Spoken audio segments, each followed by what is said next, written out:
Sedangkan responden 2 itu suka ketiga-tiganya. Maka nilai BI-nya adalah 3. 1 tambah 1 tambah 1, 3. Kita kuadratkan menjadi 9. Responden nomor 3 juga suka ketiga-tiganya. Ya, Q1 suka, Q2 suka, Q3 suka. Kita jumlahkan jumlah yang jumlahnya kita jumlahkan, dapat BI-nya 3, kemudian kita kuadratkan 9. Responden 4 ini Q1 tidak suka, Q2 tidak suka, Q3 dia suka. Maka jumlah BI-nya 1, kita kuadratkan 1.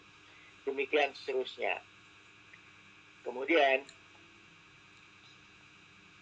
hasil penilaian itu untuk Q1 kita jumlahkan ke kolom sukses. Ini jumlah kolom sukses K1 sama dengan 6 karena ada 6 orang yang menyukai Q1.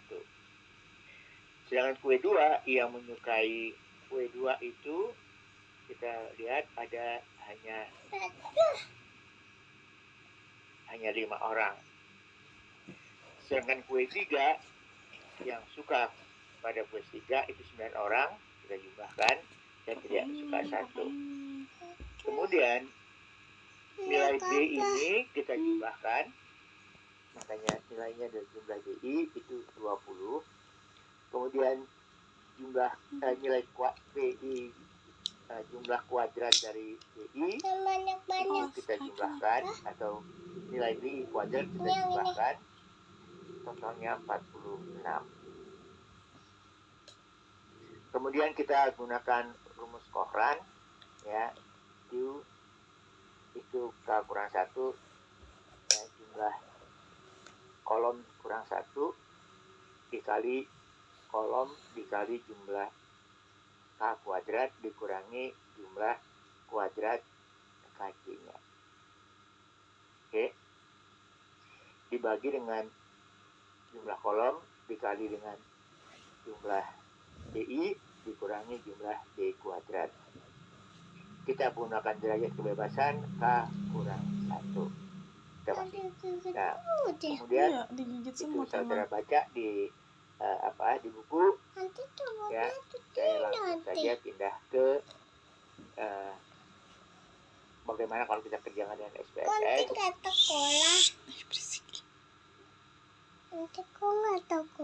Data yang di Excel tadi kita pindahkan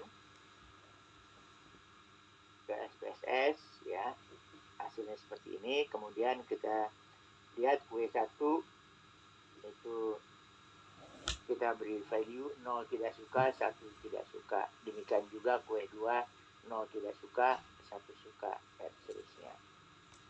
Kemudian kita pilih, ya,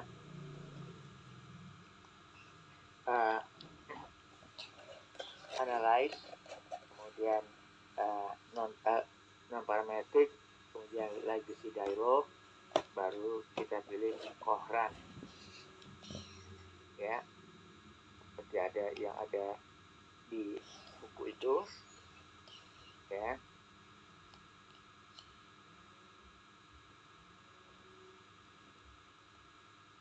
Maka hasilnya adalah jumlah sampelnya, jumlah respondennya 10, nilai Q-nya itu 3,714, karena dari kebebasannya 2, 3 kurang 1, 2. Kalau dari hasil komputer, P-nya sama dengan 1,56. Ya. Kalau kita lihat penjelasan di sini, A ini 1 kita perlakukan sebagai sukses, gitu ya. 0 tidak sukses. Nah, dari tabel tes fisik itu kita lihat nilai Kohrannya adalah 3,714 dan ternyata nilai P-nya adalah 0,156, lebih besar daripada alfa 0,05. Dan kita berkesimpulan, ya, interpretasinya tidak ada perbedaan tingkat responden terhadap ketiga kue tersebut. Artinya kesimpulannya responden menyukai ketiga kue yang diproduksi. Meskipun kita bisa berargumen juga bahwa kue 3 lah sebenarnya yang paling disukai sebenarnya. Tetapi karena antara kue 1 dan kue 2 selisihnya hanya 1, maka ya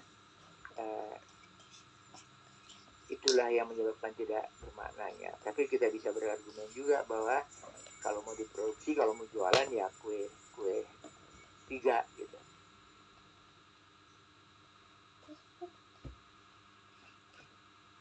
Nah, berikutnya adalah kita sudah selesai dengan data di mana baik variabel 1, variabel 2 kategori. Berikutnya adalah analisis di mana satu variabel data kategori, satu variabel kontinu, distribusinya tidak normal.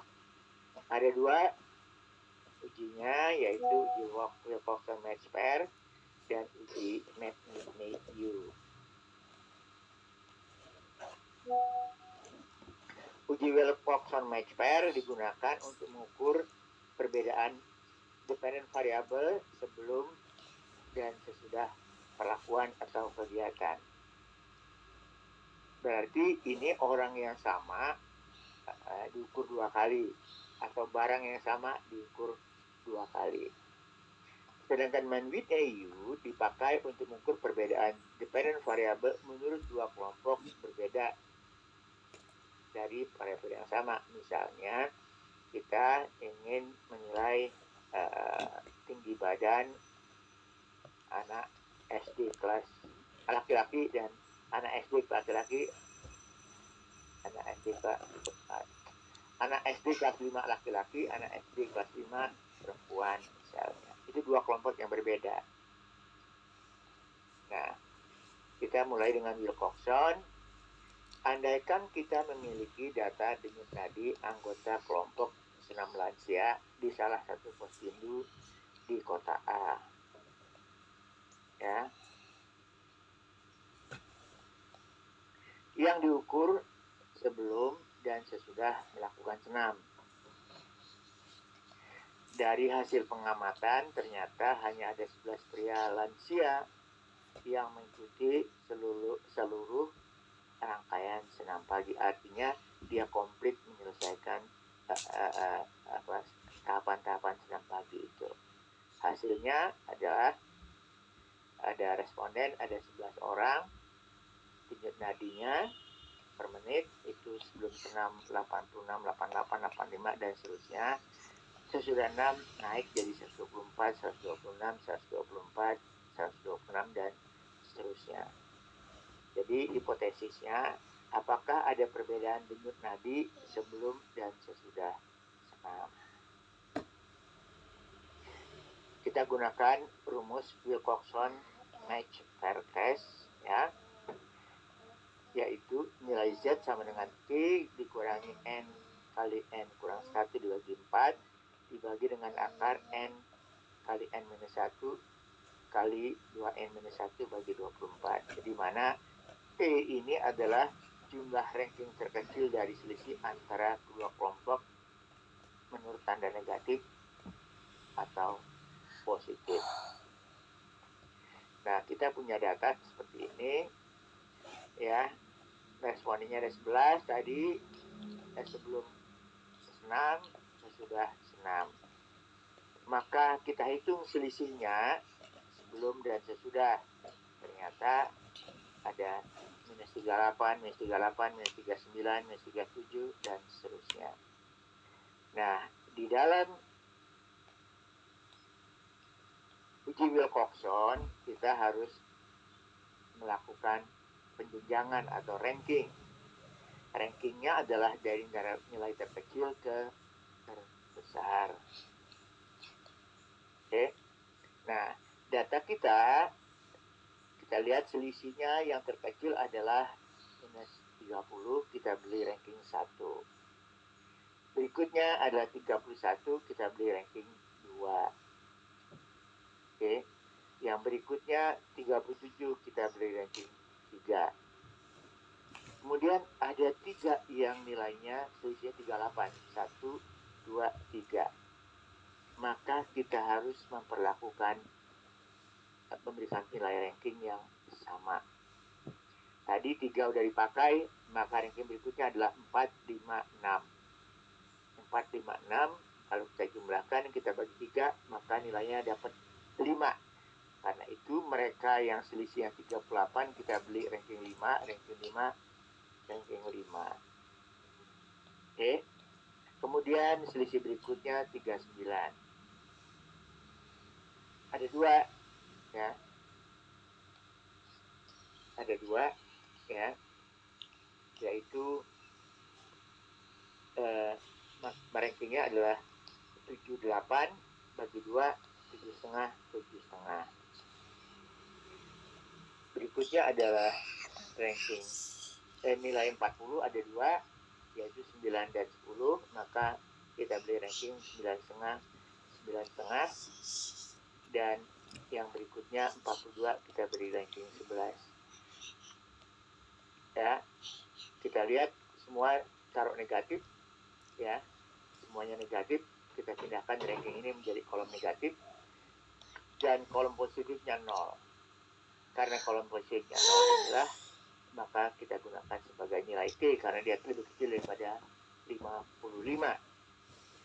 Jadi kita lihat bahwa nilai T yang terkecil adalah 0, maka kita gunakan rumus ini. Z sama dengan 0 kurang 11 kali 11 kurang 1 bagi 4 dibagi dengan akar 11 kali 11 kurang 1 kali 2 kali 11 kurang 1, 24. Isi dapatnya 2,941. Alisa nanti diperpanjang ya. Kalau kita gunakan SPSS, maka data tadi kita pindahkan. Setelah kita pindahkan, masuk analyze, kita pilih non-parametric, legacy dialog, kita masuk 2 to related sample. Ya, kita pindahkan di nadi sebelum variabel 1, di nadi sudah variabel 2, kita pilih Wilcoxon, dan hasilnya seperti ini. Kita peroleh nilai Z-nya adalah negatif 2941, yaitu Wilcoxon sign rank test. Hasilnya sama dengan manual. Nilai P-nya 0,003 ya. Karena nilai P-nya 0,003 lebih kecil daripada alfa 0,05, kita nyatakan ya ada perbedaan unit nadi dan sebelum dan sudah senam ya. Kita bisa kesimpulkan bahwa senam dapat meningkatkan unit nadi ya. Nah, penyajian jangan pakai tabel saja, yang bagus adalah kita gunakan grafik box plot ya. Nah, grafik box plot itu saudara harus pelajari dengan baik di buku ya, karena harus kita pindahkan data sebelum menjadi sesudah dan sudah itu kita jadikan satu, sebelum di atasnya nomor yang sudah di bawahnya kita berikan kelompok 1 itu sama dengan sebelum, kelompok 2 sama dengan sebelum. Jadi yang nilai sebelum itu kita beri 1, 1, 1, 1, nilai sesudah kita beri 2, 2, 2.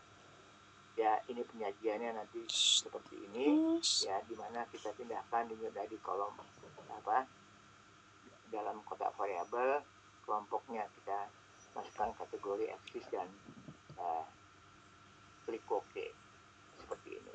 Kemudian nanti seperti di buku saudara beri nilai median di sini, nilai Z sama dengan berapa, P sama dengan 0,003. Nilai Z-nya tadi yang negatif 2,941. Yang berikutnya adalah uji Mann-Whitney-U.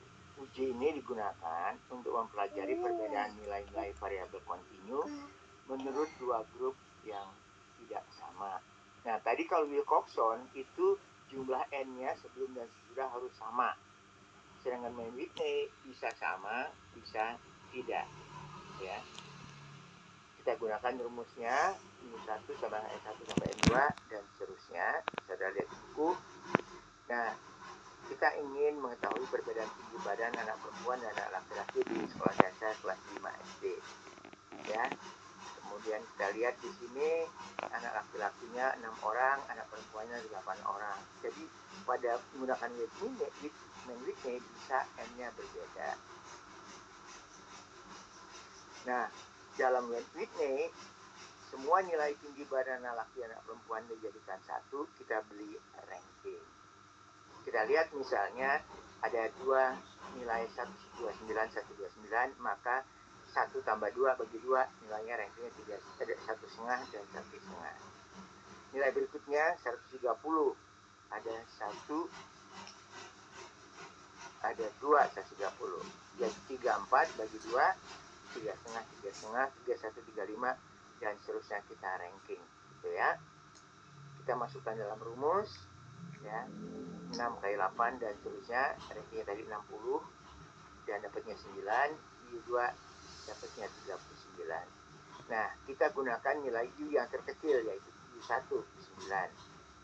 Kita lihat tabel U, ada di atasnya ada 6, kita cari nilai yang di atas, kita temukan 6, di samping kiri 8, kita temukan, maka nilai yang kita peroleh di tabel itu 8. Angka ini mu1 lebih kecil dari 9, maka disimpulkan ada perbedaan tinggi badan antara laki-laki dan anak perempuan. Kalau kita gunakan SPSS, ya, strukturnya kita rubah dulu, ya, menjadi seperti ini. Mana ya? Oh, bentar. Strukturnya dirubah, ya. Ada tinggi badan, ya, yang laki-laki kita beri di tinggi badan di kolom kiri, di sebelah kanannya kita beri JK, ya. Kemudian tinggi badannya kita pindahkan, dan laki-laki di atas, perempuan di bawah. Laki-laki kita beri kode 1, perempuan kode 2. Nah, kita masuk analyze non parametrik, lagi gyro, nilai Z-nya itu independent variable, ya. Jadi nanti JK masuk grouping variable, PB masuk test variable, kita pilih manage U. Karena itu nanti grup 1 yang JK itu kita isi 1 dan 2. Nah, keluar angkanya, nilai main weight-nya 9, sama seperti manual, ya. Nilai Z-nya negatif 1,965, Y-nya 0,049. Karena nilai Z-nya kita peroleh negatif 1,65, kita ambil angka mutlak, signifikannya 0,049, lebih kecil daripada 0,05. Kita interpretasikan ada perbedaan tinggi badan laki-laki dan perempuan bermakna, ya, secara bermakna Z sama dengan 1,95. Artinya anak laki-laki lebih tinggi daripada anak perempuan di sekolah dasar itu. Penyajiannya juga sama dengan menggunakan box plot.